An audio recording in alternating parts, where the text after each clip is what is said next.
Plot isn't just what happens, it's why it happens, and why it matters. At its core, plot is the act of solving a meaningful problem under pressure, not a sequence of events, not just movement, but struggle, action, and consequences, in that order. Plot equals struggle plus action plus consequences. There's a problem, somebody tries to fix it, their choices trigger change, and that chain reaction escalates until something breaks. That's plot, not the scenery, not the vibes. And let's be clear on one thing. Plot isn't the story. It's a function of story. A crucial one, but not the whole. Story is the emotional journey. Plot is how we get there. It's the path we take, the choices we make, and the cost we pay. That's what makes it matter. And for the rest of this video, I'm going to walk you through the foundations of a strong plot, how to identify if a plot is weak, and, of course, I'm going to show you my method for strong plotting. If you've done my Story Scaffolding Method, this will be a breeze. If this is your first time with me, hear me out, get a feel for me, and see if you want more of what I have to offer. And if you do, like the video, subscribe, that whole deal. You can also become a channel member like these fine folks here. Major thanks to them, if you can afford it. Now that that's out of the way, let's get to the meat of things. Part 1. The 6 foundations of a strong plot. Plot does 4 things. It creates direction. It builds tension. It forces change. And it delivers emotion. But that only works if it's built right. Here's what it takes. 1. A central struggle. There has to be a meaningful problem at the heart of the story. Something wrong, something broken, or something under threat. If nothing's at stake, nothing matters. 2. Causality. Every major event should trigger the next. A real plot is a chain of reactions, not a pile of scenes. This happens because that happened. Not, and then, and then, and then. 3.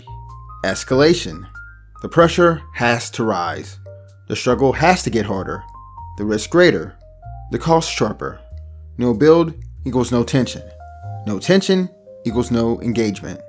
4. Agency. Characters don't just exist inside the plot.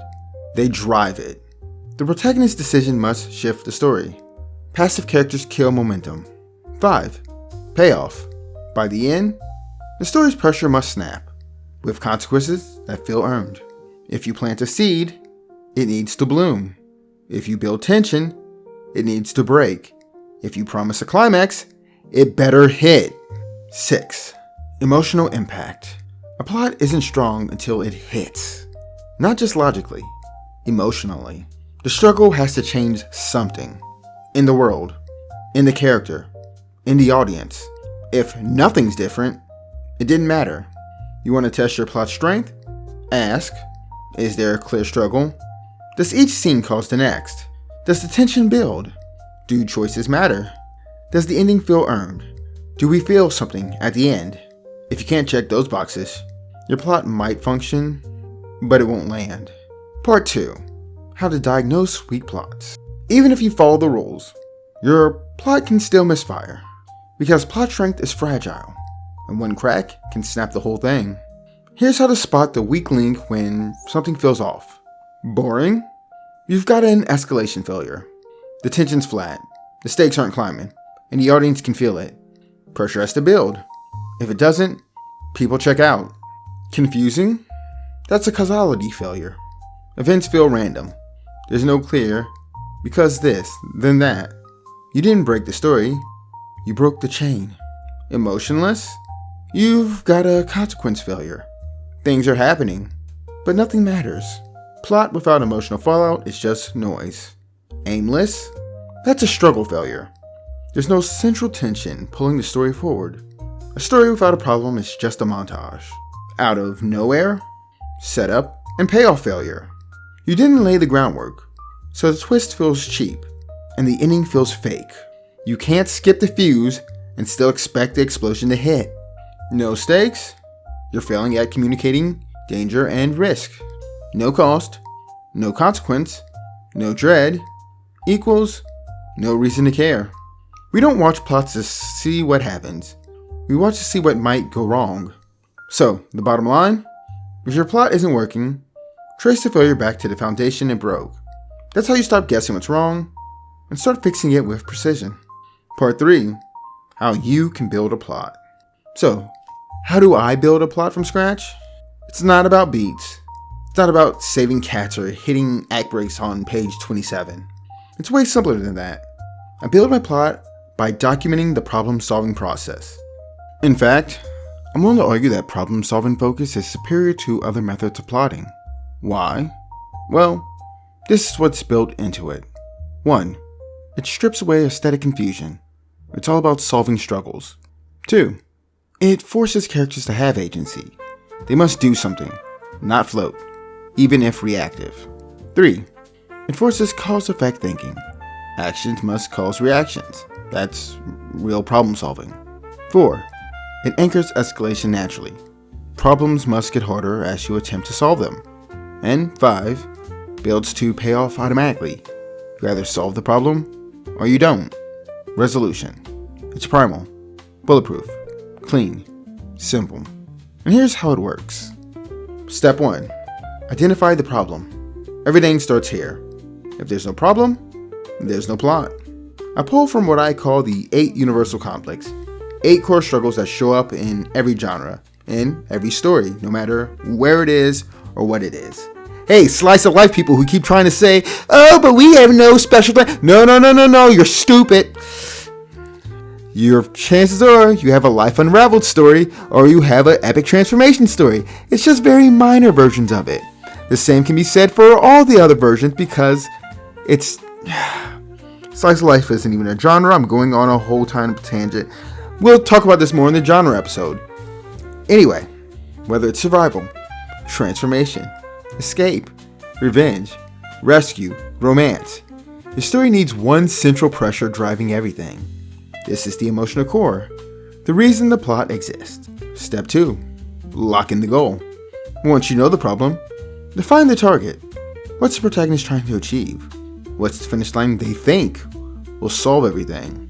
This is where my spinal method kicks in. I already know what they're pursuing, why it matters to them, and how they plan to go after it. So now I've got a direction. Pressure plus pursuit. That's the engine. Step 3. Map the problem-solving journey. This is where I chart how the protagonist thinks they'll win. Their optimal path to the goal if nothing went wrong. It's not random. It comes directly from their method, what I call their approach in the spinal framework. This is their pattern, their process, their go-to solution when faced with a challenge. How do they move through the world when they want something? To show you a bit more of this process, here's the story I've been building in front of everybody. Some of you already know it. A man haunted by this legacy of his serial killer father is on a ruthless mission to hunt down and destroy the cursed swords his father forged before they fall into the wrong hands and unleash more carnage. Now, if we're applying the system I just walked you through, here's how that breaks down. Step 1. Identify the problem. This is a defeat evil story. There are weapons out there, dangerous, corrupting, lethal, and he's the only one with the skill, knowledge, or guts to track them down and destroy them. And worse, they're tied to him. His father made them, his blood is in them. If they keep doing damage, that legacy stays alive. So the pressure is personal. Step 2, lock in the goal. So what's the immediate goal? Destroy one of the swords. Simple, concrete. Step 3, map the problem-solving process. So now I ask, what's the plan? What's the optimal path he wants this to take if nothing goes wrong? It looks something like this. Find out where the sword is. Travel to the location. Get intel on who has it. Retrieve it without collateral damage. Destroy it clean. That's the process he hopes will work. And I know how he'll go about it because of his method, which comes from the approach part of Spinal. Now, of course, the task isn't that easy, which brings us to Step 4. Add pressure. Once the path is mapped, I throw hell into the mix. That's where the antagonist I built using the pressure profile comes in. Their counter roll hits the protagonist's design. Their smart goal clashes with the heroes. They broke the protagonist's method at the worst possible moment. I don't just block the path. I tear it up, set it on fire, and raise the stakes until something breaks. The result? A plot that's not just functional. It fights back, and a protagonist who earns every step. Quick example. My blade hunting protagonist encounters someone who won't listen to him when he explains why they should destroy the sword or let him destroy it. This antagonist is designed as a challenger, so they want a straightforward duel. They'll give it over if they can beat him. The protagonist attempts to, but this guy lives up to the hype and defeats the protagonist. Now the protagonist has to deal with whatever the aftermath of defeat is and figure out the next step since their goal hasn't changed, they're just being blocked from it. So yeah, that's the basic skeleton to how I build a plot. Problem, goal, process, pressure. From there, it's all about how the protagonist responds, and that's what creates the arc. Do you want to know how I build that? And how I structure everything with the plot to create a satisfying payoff? If so, stick around for the next video. I've got something I pulled from a book no one talks about, and it will help you map out the full character arc from start to finish.